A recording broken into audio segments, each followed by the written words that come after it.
Welcome to the Deep Dive. We're here to sift through sources, pull out the key ideas, and basically give you a fast track to really understanding complex topics. Today we're tackling ether. Now, that might sound like some dusty old science concept, maybe something mystical. But what if it's actually, fundamental, like key to understanding consciousness, the universe, everything? It's a huge question, right? And our mission today is to really unpack the insights from a pretty unique source, 9ether engineering by African Creation Energy. This deep dive is going to explore how this source connects ancient theology, philosophy, and even cutting-edge science. We're looking at this quintessential substance, how people saw it through history, and maybe what it means for you, practically speaking, today. Okay, let's get into it. So starting way back, ancient times. It seems like cultures all over the place had this sense of a basic element, something in everything. The word itself, ether. Greek aether, meaning pure air, clear sky. Simple enough. But then there's aethio, to incinerate or burn, which leads to Ethiopian. Yeah, ether people or burned people, that was a Greek name for Africans. Oh, wow. It suggests this really old understanding, a connection between people, this substance, and maybe fire or intense energy. And in alchemy, it was the fifth element. Quintessence literally means fifth element. Exactly. Yeah. And in Greek myths, aether was like the god of pure light, the upper air where the gods lived. But what's really fascinating is how these Greek ideas, they actually came after similar concepts in ancient African cosmologies. Oh, interesting. Like where? Well, take ancient Egypt. You have the Ogdode, these 8 primordial fluxes, nothingness, chaos, void, the stuff before creation. And they give birth to the Ennead, the 9 creator gods. And among them, Atumre, energy, light, nut the sky. Aspects of this ether concept? So the Egyptians had this framework already. Absolutely. And it's not just Egypt. Look at the Yoruba in Nigeria. Their concept of Aish. It's this ethereal power behind everything. It's personified by the Orisha deities. And Orisha itself, it means rulers or masters of ether. Masters of ether. Okay. Yeah. Olerin, the ruler of the Hedons, is seen as the source of ether. It points to this consistent idea. Creation flows from this unseen energy source. Right. Even figures like Anansi the spider in a Khan culture, spinning that web of energy or ether. It's all illustrating this interconnectedness. It seems almost universal then. It really does. The source mentions it. But you see similar ideas in China, Japan, Tibet with Akasha, ancient Mesopotamia. It's widespread. And the source connects this ancient idea of ether's transformation to modern thermodynamics. Yeah, which is pretty striking. They point to the Congo cosmogram, the Yoa, and its Dikenga energy, basically saying these ancient cultures were charting energy processes. Suggests they were maybe more scientific in their observations than we usually think. Precisely. The cyclical view of energy is key. Now, fast forward to, let's say, early modern science. Ether had a bit of a roller coaster ride. You had Plato, Aristotle, Newton. They all acknowledged ether. Aristotle thought the heavens were filled with it. For a long time, the big idea was the luminiferous ether. Right, the invisible stuff that light supposedly traveled through. Exactly. That was the dominant model. But then, things changed. Early 1900s. Yeah, big shift. Experiments couldn't detect it. And then, of course, Einstein's theories, especially relativity. Seemed like the nail in the coffin for ether, right? Just an old, discarded idea. It really looked that way for a while. But it's funny, science has a way of circling back sometimes. Its death kind of set the stage for a comeback. Even Einstein, later on, talked about space not being empty, but having structure, a kind of relativistic ether. Huh, really? Even Einstein reconsidered. He hinted at it, and today, you look at things like string theory, the Higgs field, dark energy, the quest for a theory of everything, they all suggest something all-pervading. It's almost like we're rediscovering this ancient intuition with new tools. So the source digs into this convergence. It does, yeah, by looking at these 9 core attributes that ancient cultures consistently associated with ether. And how does it present that? You mentioned a kind of call and response. Exactly. It's like a comparative analysis. Here's the ancient attribute, and boom, here's the modern parallel. It makes the connections really clear, like a transmitter and receiver locking onto the same frequency. Okay, let's hear them. What are these 9 attributes? All right. First one. Ether permeates all of nature, the universe, and existence. The modern parallel. Think plasma. It's the most common state of matter in the universe, ionized gas. Add in electrons, neutrinos, billions fly through you every second, totally undetected, and electromagnetic radiation. This stuff is literally everywhere. So the ancients kind of intuitively grasped The universe wasn't empty. It seems that way. They sense this underlying fullness that our instruments are now confirming. Okay, so it's everywhere. What about its nature? Like, where does it come from? That brings us to number 2. Ether is primordial, essential, and fundamental. Modern physics talks about fundamental particles, leptons like electrons and neutrinos, quarks, and fundamental forces like gravity and electromagnetism. The source draws a parallel between things like antimatter and a sort of primordial abyss, the ultimate source from which maybe everything emerged. It's a deep connection to the very building blocks of reality. Wow. Okay. Number 3. Third, ether exists in outer space, the sky, and heaven, and we now know space isn't a void. It's full of plasma, gas, radiation, neutrinos. This is the stuff that stars and solar systems are made of. You can literally see it happening in places like the Orion Nebula, a star nursery. Right, so it connects the vastness of space to actual creation. Exactly, and that brings us closer to home. To our own atmosphere. Precisely. Attribute 4. Ether exists within the upper air and atmosphere. Think about the ionosphere, the upper layers, mesosphere, thermosphere, exosphere. It's full of ionized gas, radiation. It's where you get the aurora. The northern and southern lights. Yeah, and this aligns beautifully with traditional ideas of heaven in many religions. It also explains why you see bird deities like the Egyptian Re or Heru as a hawk or falcon or the phoenix. They're associated with the sky, the ethers. Yeah, they ascend into these higher realms, like angels often being depicted with wings, right? It's about reaching that ethereal plane. Okay, that makes sense. What's next? Number 5. Ether is related to breath and breathing. The simple connection is ether's in the air we breathe. It comes into us, but it goes deeper. Look at the words: spirit, Hebrew ruach, Greek pneuma, Arabic ruh, soul, Hebrew nefesh. They all originally meant breath. No way. Yeah. Think about ancient Egyptian soul parts like Ah, Ba, Sekhem Ka, or Chinese Qi Chi, Hindu Prana. It's all linking breath to this vital, animating force, ether as the breath of life. That's fascinating. So if it's breath, it must be essential for life itself. Exactly. Which is number 6. Ether is needed for life. Obvious level. Air containing ether keeps us alive physically, but the source suggests something more profound. Our consciousness, our thoughts. Maybe they're made of electromagnetic radiation ether, the flow of electrons in our brain. So thinking is an etheric process. That's the idea. It connects spirit and soul directly to energy. The unseen nature of forces mirrors an unseen God. Think about Islamic jinn made of smokeless fire versus angels made of light. They're described as messengers. Like electromagnetic messages. Potentially, yeah. Traveling through the ether. And the word jinn itself is linked to genius, engineer, genetics, suggesting a connection between these etheric beings and intellect, creation, even our biology. That's a lot to unpack. Okay, number 7. 7. Ether can incinerate and burn. This one's pretty direct. Chemical ether, like diethyl ether, highly flammable fuel. Flames themselves are plasma, a state of ether. But this also connects back to that term Ethiopian ether people, burned people. It's not just about dark skin from sun exposure. The source suggests melanin itself is electrically conductive, can even emit light, hinting at a deep, energetic connection to the sun's burning ether. Sun heat genes, they call it. So burn people is less about appearance and more about an energetic quality, a connection to that fiery ether. That's the provocative idea, yeah. A powerful reinterpretation. And naturally, ether has to be linked to light itself. Absolutely. Number 8. Ether is related to light. Light is electromagnetic radiation. Ether was the original concept for its medium. But the key insight here is ether isn't just visible light. It encompasses the entire electromagnetic spectrum, visible light and invisible dark frequencies, the whole cosmic dance of energy. Got it. And the last one, number 9. 9th. Ether is associated with energy. This ties it all together.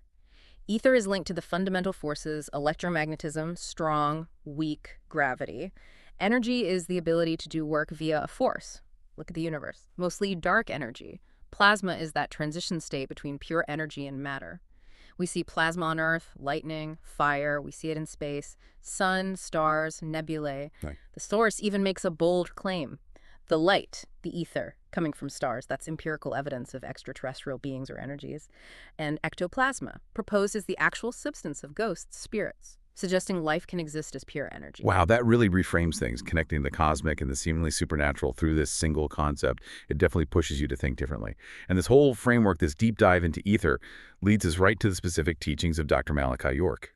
Right. He talks about 9ether as the original creative forces, the highest Anu or On, these black forces that started life in water. He describes 9ether as basically the combination of all natural gases, specifically pointing to noble gases, radon, xenon, krypton, argon, neon, helium. He calls them ethers on an ethereal chart. An ethereal chart of gases. And he lays out different planes of existence. There's Nasut, the physical plane, solids, liquids, gases, what we usually perceive. Then there's Malakut, the spiritual, the etheric plane. He calls it the fourth vibrational plane. A fourth plane, like a bridge. Exactly. A pathway for spiritual beings, maybe even extraterrestrials. It connects the physical to the non-physical.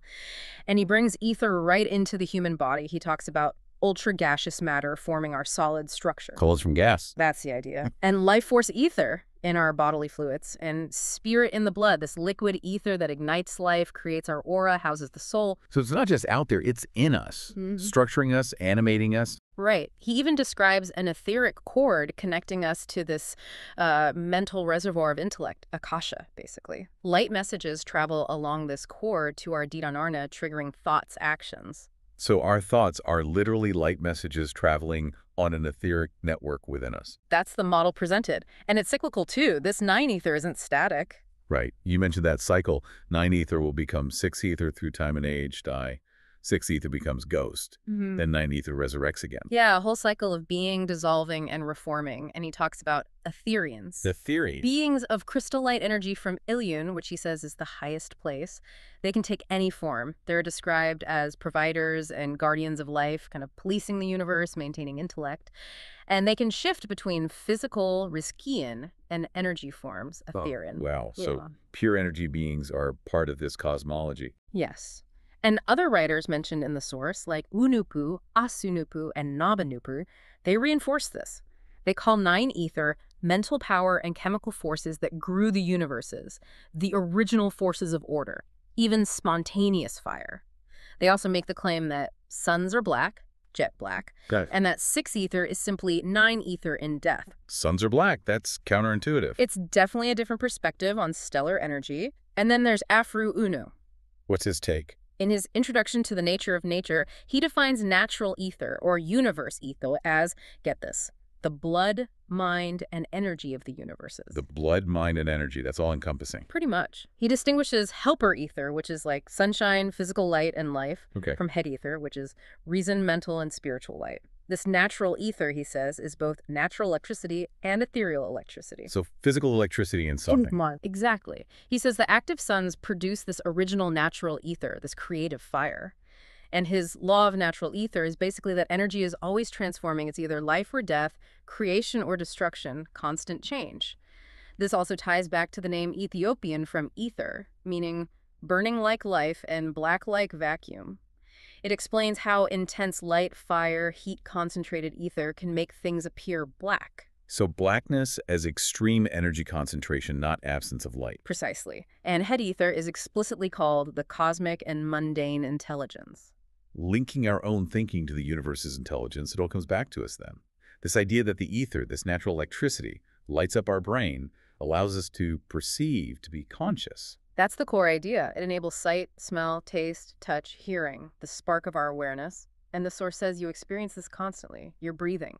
That's described as evidence of burning taking place in the lungs, creating natural electricity called natural ether, which is life. Breathing is internal combustion, creating life energy. Yeah. Even static electricity is pointed to as simple, everyday proof of this active, pervasive ether. Okay, so this isn't just abstract philosophy. It leads somewhere practical, right? The RE engineering part of the book's title. Exactly. The book 9ether RE Engineering aims to be a reintroduction, showing ether's operative, practical, and applicable scientific implications. This is where the ether benders come in. That sounds pretty cool. It does, yeah. It refers to practitioners who really master applying this ether knowledge.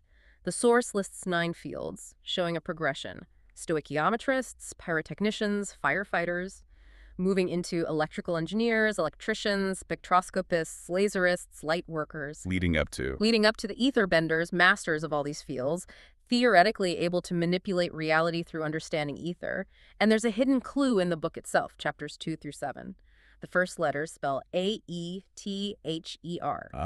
Antimatter, electricity, thermodynamics, hydrodynamics, electromagnetic radiation, resonant energy. Clever. It shows the scientific framework they're building on. This whole re-engineering thing is central to African Creation Energy's mission. They want to turn speculative African theologies into operative African technologies. Theology into technology. Yeah. Building on their earlier work, like PTAH technology, their core belief is powerful. Technology is the operative manifestation of spirituality. So understanding the spiritual or energetic principles allows you to manipulate them technologically. That's the idea. Ether engineering becomes a way to operatively control spirits, meaning the fundamental forces and energies of nature. The goal is for ether utopians, which they connect to Ethiopians, people of the sun, to master all the alchemical elements, becoming the first ether benders. And the ultimate goal is, Harness the power of fire. Or, put another way, harness the power of ether. and they provide ways for you to actually try this stuff out, experiments. They do. The book includes hands-on ether experiments so you can experience evidence. Things like calculating antimatter from a yam, building a staff of PTH to convert DC to AC, making a little steam engine boat, separating water into hydrogen and oxygen, even making biodiesel or a blacklight candle. Wow, pretty practical stuff. Yeah, and constructing an ANC wireless energy transfer resonant transformer. It's about making these principles tangible, something you can see and work with. So behind all this is the philosophy of African creation energy itself. How do they define that? Well, they start scientifically. Energy is the ability to do work via a force. Force causes change. Conservation of energy, it just transforms. So creation isn't making something from nothing. It's transforming existing energy matter. It's growth, change, even creativity, problem solving. That's seen as mental force, a type of energy. Therefore, African creation energy is defined scientifically as the work, effort, endeavors, and activities of Black or African people that cause a movement or change. But it's also positioned as the original creative energies that created the planets and the universe. And you mentioned this concept appears in many African cultures. Yes, showing its deep roots. Asha, Yoruba, Tumiakan, Dekenga, Congo, Yamama, Mande, Sekhem, ancient Egypt, Nupu, Afru Unu, Nuapu, Amunubrekta. It's this recurring theme of inherent creative power. And the author of this specific book, Osiadan Borbor Obodi. Right, those are Twi titles. Ocean, Master Builder, Borbor, Continuous Creation, Architect, Obodi, Master Creator, linked to the Egyptian god PTAH. His lineage is traced back to ancient pyramid builders in Egypt, Sudan, Ethiopia, West Africa. So deeply rooted in ancient traditions. Deeply. But he also holds modern degrees in electrical engineering, physics, and math. So he's explicitly bridging ancient wisdom and modern science. It's part of his African Liberation SMAT project. Science, math, technology, aiming to move from theory to practical creation, self-reliance, even building pyramids today. In the name itself, African Creation Energy, ACE. There's more to that too, isn't there? There is. Hidden etheric meanings. ACE represents Earth afar, Moon, Crescent, and Sun energy, which connects to Egyptian deities Ptah, and Re, or Re-Aftah, and also maps to space, matter, and time in ancient cosmology. Earth, Moon, Sun, space, matter, time. Wow, and of course ACE spells ACE, first primary original creative forces. Okay. And one more layer, the letters ACE geometrically represent the triangle, circle, and square. These combine to form the ancient alchemical symbol of the squared circle. The squared circle. What does that signify? It's a symbol of unifying duality, spirit and matter, heaven and earth to achieve new creation, wholeness. It's incredibly dense with meaning. Even the release dates of their books align with the elements: air, water, fire, earth, and this one for ether, the fifth element. So wrapping this all up, we've journeyed from ether as this ancient, almost intuitive idea of a fundamental substance. Through its dismissal by early modern science, its surprising echoes in cutting-edge physics today, and into this specific philosophy from African creation energy that sees it as the key to consciousness, technology, and even spiritual power. It really is a fascinating arc how this concept, once discarded, is being re-examined from so many angles, connecting the ancient and the modern, the cosmic and the personal. It offers you, the listener, a really profound way to maybe rethink energy, the universe, even your own mind. Absolutely. It challenges those boundaries between physical and energetic, scientific and spiritual. And maybe the final thought to leave you with is this. If ether isn't just out there, but also in you, connected to your thoughts, your DNA, the very burning of life in your cells. And if ether engineering, as the source calls it, is about harnessing these fundamental energies through knowledge, what does that imply about your own internal ether? What untapped potential for transformation and creation might lie within you?